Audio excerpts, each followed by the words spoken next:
Son played with blocks while she gripped her purse like a lifeline. The Castellano family lawyer had been busy. My college roommate called to warn me they'd found the restraining order I'd filed against an ex-boyfriend junior year. The context, that he'd stalked me for months, didn't matter. They had paperwork showing, as the lawyer put it, a pattern of accusations. Every text I'd sent in our wedding planning group chat became evidence. My excitement about joining the family, my gratitude for their acceptance, all weaponized against me. I tried warning other women at the country club where the Castellanos held membership. The management flagged my attempts as harassment before I could finish explaining. Security escorted me out while Mrs. Castellanos' tennis partners watched from the court. My desperation made me look exactly like the unhinged ex-fiancé they'd been told about. Marcus still had access to our shared bank account. I'd forgotten to remove him in the chaos of leaving. The transaction history showed regular transfers from various Castellano family accounts. Always the same amount. Always 13 months apart. I screenshot everything before he could close the account, but exhaustion made me sloppy with my own work. I missed an important deadline, and my performance review now included reliability concerns. My mother called after my father's biggest client threatened to pull his contract. The client was Mr. Castellano. She begged me to apologize, to make this right, choosing my father's job over believing her daughter. The betrayal cut deeper than Marcus's slap. I stopped answering her calls. At the grocery store, clerks who'd smiled at me for years now avoided eye contact. Mrs. Castellano's prayer request about the troubled young woman who broke her son's heart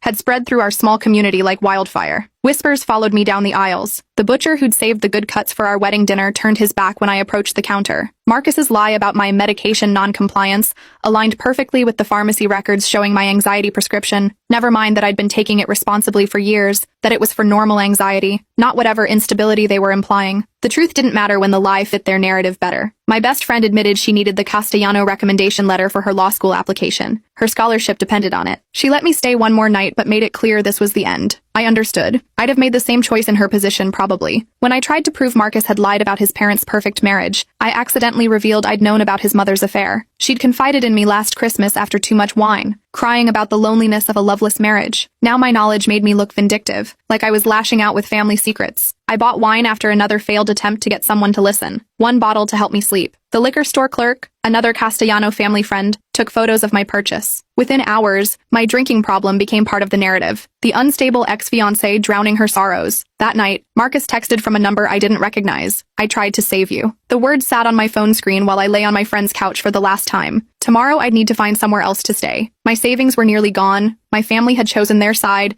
and the Castellanos had won every round so far. But Maria's terrified face at the pediatrician's office haunted me. That mouthed help meant something. I thought about the 13-month transfers, about Mrs. Castellano's tears that seemed too practiced, about a family tradition that was actually a business model. Marcus said he'd tried to save me, but what about the women who couldn't be saved? What about Maria, trapped in that house with her son, knowing what they'd done to her and powerless to stop it? The wine bottle sat unopened on the coffee table. I needed a clear head for what came next. The Castellanos thought they'd broken me, isolated me, destroyed my credibility. They were mostly right, but they'd also revealed themselves. Every move they made to discredit me also showed their methods, their connections, their fear of exposure. I started making a list on my phone. Every transfer amount, every date, every person who'd suddenly turned against me. The pattern was all there if anyone would look. The problem was getting someone to look when the Castellanos had spent decades building their reputation. My phone buzzed with another unknown number. This time it was a photo. Me at the courthouse looking frantic and disheveled. Whoever sent it wanted me to know they were watching, documenting, building their case against me. I saved the photo anyway. Evidence worked both ways. Tomorrow I'd have to leave my friend's apartment. My job was hanging by a thread. My family had abandoned me. My reputation was destroyed. But I was starting to understand something. This wasn't just about me anymore. This was about Maria's mouthed plea for help, about the 13-month transfers, about the other women who'd married into the Castellano family